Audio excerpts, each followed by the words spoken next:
నమస్కారం గురుగారు. నమస్కారం అమ్మా. గురుగారు, బ్రహ్మోత్సవాల్లో 5వ రోజు ఉదయం మోహిని అవతారంలో స్వామివారిని ఊరేగిస్తూ ఉంటారు వాహనం మీద. అంటే మనకి మోహిని అనగానే గుర్తొచ్చేది విష్ణు, అలాగే శివుడు. అంటే దానికి దీనికి ఏంటి వ్యత్యాసం కొంచెం వివరిస్తారా? వెంకటేశ్వరుడికి మోహినికి ఉన్నటువంటి సంబంధం ఏమిటి? బాగుందమ్మా. వినా వెంకటేశం ననాథో ననాథ. ఈ మోహిని అవతారం స్వామివారు ధరించి చేసుకునేటువంటి ఈ వాహన సేవ చాలా విభిన్నమైనటువంటి సేవ.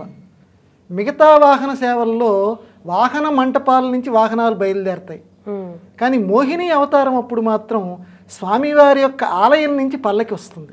ఓకే. ఆ మోహిని అంటే స్వామివారికి అంత ఇష్టం. జగన్మోహనాకార అంటాడు అన్నమయ్య. ఈ లోకాన్నంతటినీ మోహంలో ముంచెత్తేవాడా సొరిది నీ వెలితో నా వెలితో అంటాడు. అంటే లోకాన్నంతటినీ మోహంలో ముంచుతాడు. ఇప్పుడు చూడండి, నిజానికి లోకంలో వైరాగ్యాలు అంటుంటాయి. ఎవరైనా చనిపోయారనుకోండి, మన సన్నిహితులు ఎవరైనా, ఏముందిరా ఈ జీవితం అని అనుకుంటాం. వైరాగ్యం ఏర్పడిపోతుంది. ఇవాళ కాబట్టి రేపు వెళ్ళిపోయే వాళ్ళం కదా అని చెప్పి దాన్ని శ్మశాన వైరాగ్యం అంటారు. అది కొద్దిసేపే, మళ్ళీ బయటకు వస్తాం, యథాప్రకారంగా నా 100 రూపాయలు నువ్వు ఇవ్వలేదంటే అంటాం. యథాప్రకారం అంటే ఏం చేస్తున్నాడు?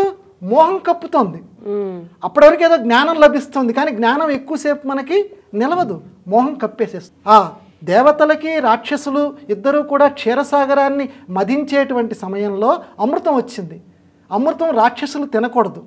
తింటే ఏమవుతుంది? వాళ్ళు ఎప్పటికీ సావరు.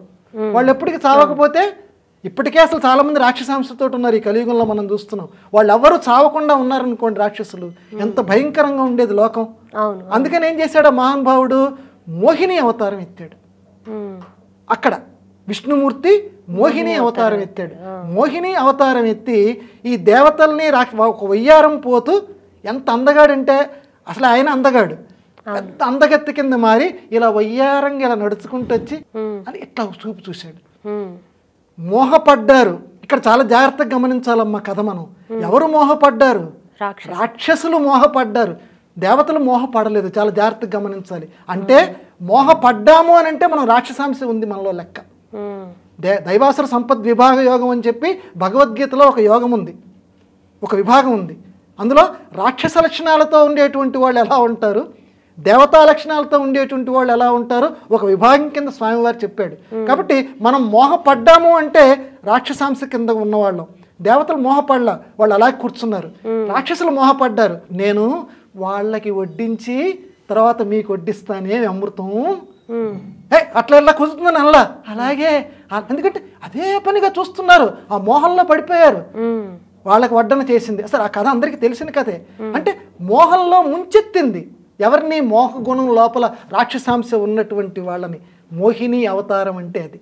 మరి ఆ మోహినియే మళ్ళీ దగ్గరికి వచ్చేసరికి అంత పరమశివుడు అంతటి వాడు కూడా ఈ మోహినిని చూసి మోహించాడు. ఎందుకంటే అయ్యప్ప స్వామి జననం కావటం కోసం శివ విష్ణువుల యొక్క అంశ, ఆ 2 అంశాలు కలిస్తే అయ్యప్ప, అప్ప కాబట్టి కలిస్తే అయ్యప్ప కింద రావటానికి ఈ శివమోహిని అంటారు. కాబట్టి ఇక్కడ జగన్మోహిని అని కొంతమంది అంటుంటే పెద్దవాళ్ళు అంటారు, ఇక్కడ జగన్మోహిని అని నీ మటుకు నువ్వు ఏదో కవితాత్మకంగా తీసుకోగాని, ఇక్కడ స్వామివారు ధరించినటువంటి రూపం మాత్రం విశ్వమోహిని శివమోహిని అనేటువంటి పేరుతోటి మనం పిలుచుకోవాలని చెప్పారు. కాబట్టి మోహగుణంతో ఉండేటువంటి వాళ్ళలారా, మోహగుణాన్ని మీరందరూ పోగొట్టుకోండి. మోహం నాలాగే మిమ్మల్ని కూడా, నేను ఏ రకంగా రాక్షసుల్ని ముంచెత్తి వాళ్ళకి రావాల్సిన అమృతం రానియకుండా ఎలా చేశానో, మోహం ఏం చేస్తుందో తెలుసా? కళ్ళు బయర్లు గమ్మేరా, నీ కళ్ళు నెత్తికెక్కారా అంటాం. అంటే వాడికి ఏం కనపడదు, వాడు ఏదనుకుంటాడో ఇంకంతే వాడికి దాని మీద ఉంటాడు దృష్టి. మోహం పడిపోతూ ఉంటాడు. కళ్ళు నెత్తికెక్కారా, నీకు పక్కన ఉంది ఎవరో గమనించుకోవట్లేదురా, గమనించుకోడు వాడు. తీవ్రమైనటువంటి వాంఛ. అలా ఉండకండిరా మీరు. అలా ఉండకుండా ఉంటేనే లోకంలో అందరినీ మీరు ఆకర్షించగలరు, పల్లకీలు ఎక్కగలరు. మోహంతో గనక ఉన్నారనుకోండి, అధఃపాతాళానికి వెళ్ళిపోతారు. అంటే అట్టడుగు స్థాయికి మీరందరూ కూడా వెళ్ళిపోతారు అని లోకానికి బోధించటం కోసం, అంటే మోహం వద్దు అని చెప్పటానికి మోహం కొలిపాడు శ్రీమన్నారాయణుడు.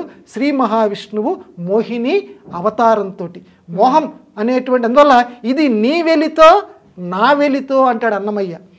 జగన్మోహనాకార. ఎందుకంటే స్వామివారి దగ్గర వెళితే ఏమిటి, మన దగ్గర వెళితే ఏంటంటే స్వామివారిని అదే పనిగా చూస్తూ ఉంటాం. అబ్బా ఇంకొద్దిసేపు చూస్తే బాగుండరా, ఆ మోహనాకారాన్ని, జగన్మోహనాకారాన్ని ఇంకొంతసేపు చూస్తారా బాగుండరా అని చెప్పి మనం అనుకుంటాం. ఇది మన లోపం. ఆ లోపం పోగొట్టుకోవటానికి నాయన, అది మీ లోపము, ఆ లోపం పోగొట్టుకోవటానికి ఇదిగో మిమ్మల్ని అందరినీ ఇంకా సంతోషపెట్టడానికి. మీకు ఎక్కువ అక్కడ సమయం దొరకదు కదా, అరక్షణమో నిమిషమే దొరుకుతుంది మీకు ఆ తిరుమలలో వచ్చి నన్ను దర్శించడానికి.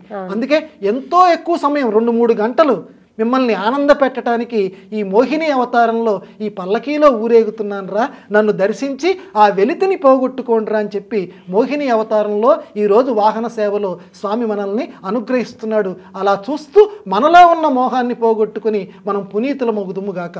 ఓం నమో వెంకటేశాయ. ఓం నమో వెంకటేశాయ.